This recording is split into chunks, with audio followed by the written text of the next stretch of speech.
Amis investisseurs, bonjour, c'est Amar, rentier sans banque. Alors sur cette vidéo, je voudrais aborder avec vous une explication de la citation de Lénine, on en pense que l'on en veut, qui dit « La confiance n'exclut pas le contrôle ». Mais avant d'aborder ce sujet, je vous invite à vous abonner à ma chaîne, à mettre des commentaires, à liker ou à disliker, et je répondrai systématiquement à tous les commentaires. Donc, sur cette vidéo, je voudrais aborder les 7 règles à appliquer pour bien déléguer et bien contrôler. Alors, en premier, contrôler sans effet de surprise. Souvent, on va se dire, je vais venir à l'improviste et puis je veux bien voir ce qu'il se trame. C'est pas forcément faux, mais pour une relation saine, ce ne sera pas bon. Vous pouvez utiliser d'autres arguments. Donc, les règles s'appliquent pour l'entrepreneuriat, vous savez que je suis entrepreneur, pour l'immobilier, mais sur cette chaîne on parle immobilier et là on va parler même de la délégation des locations courte durée. Là je suis dans un de mes appartements qui est en gestion, j'ai délégué auprès d'une conciergerie. Donc l'argument qu'on pourrait utiliser c'est dire, tiens, j'ai vu un commentaire qui vient qui est tombé, qui me dit que tel point, tel point, tel point. Donc premier point, éviter l'effet de surprise. Deuxième point, c'est suivre les 5 secrets pour bien déléguer. Alors, je pourrais faire une vidéo si vous le souhaitez, vous me dites en commentaire et je ferai une vidéo sur le sujet. Mais les 5 points, c'est souhaiter, donc il faut réellement vouloir déléguer. Si vous y allez à reculons, rien n'ira comme vous le souhaitez. C'est les directives, donc bien préparer en amont. C'est préparer tout un process à mettre en place. C'est pour ça que j'incite toutes les personnes qui me suivent et que j'accompagne à gérer de A à Z leur location courte durée pendant quelques semaines, voire quelques mois. Troisième point, les ressources. Il faut se donner le temps, les moyens humains et financiers pour bien réussir sa délégation. Quatrième point, la responsabilité. Il faut être un chef, comme un chef d'entreprise. Donc on prend ses responsabilités, on fait le job et on assume nos erreurs aussi. Et cinquième point, les conséquences.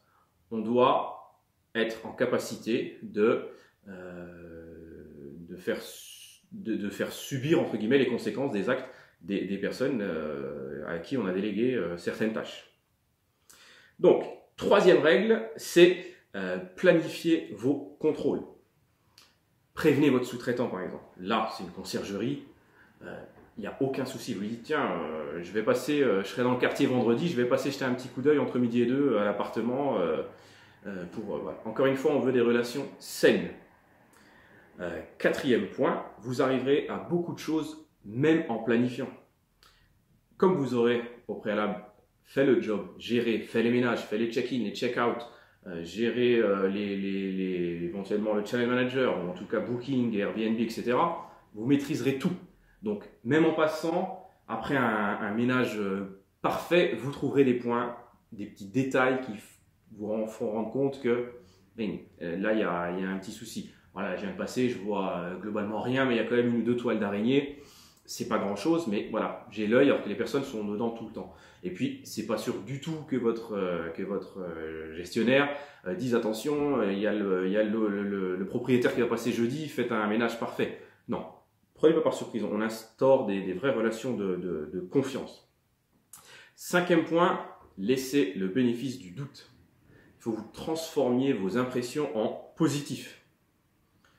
Pour lever les doutes, il faut faire une chose simple, c'est de passer au 6e point qui est faites un débriefing.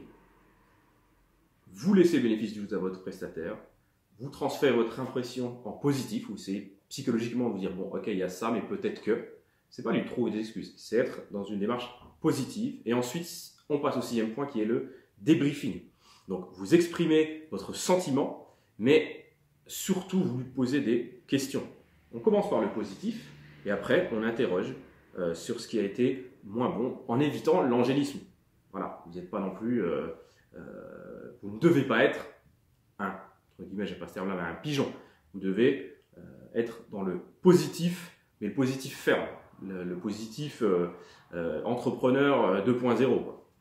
Et 7e point, on donne sa chance, on débriefe, on explique ce qui ne va pas, on reviendra contrôler forcément Après ça, je vais vraiment dire à votre bon cœur, vous pouvez quand même donner une dernière chance. Et après, il faudra forcément passer aux sanctions. Donc, de la même façon, si vous devez changer de prestataire, vous expliquez. Rien n'est dit, vous trouviez l'herbe plus verte ailleurs. Donc, il ne faut pas hésiter à expliquer les choses et pour avoir l'option, la possibilité de revenir par la suite. En général, on ne le fait pas, bien évidemment. Ce que vous aurez fait, par contre, en amont, lorsque vous aurez cherché à avoir un prestataire, c'est d'en avoir vu 2, 3 ou 4.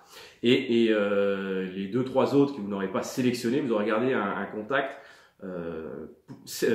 oui, positif. Vous leur avez dit, OK, pour l'instant, je ne vais pas faire appel à vos services, mais je garde vos coordonnées, peut-être que je me lancerai dans 2, 3 mois, voilà, etc.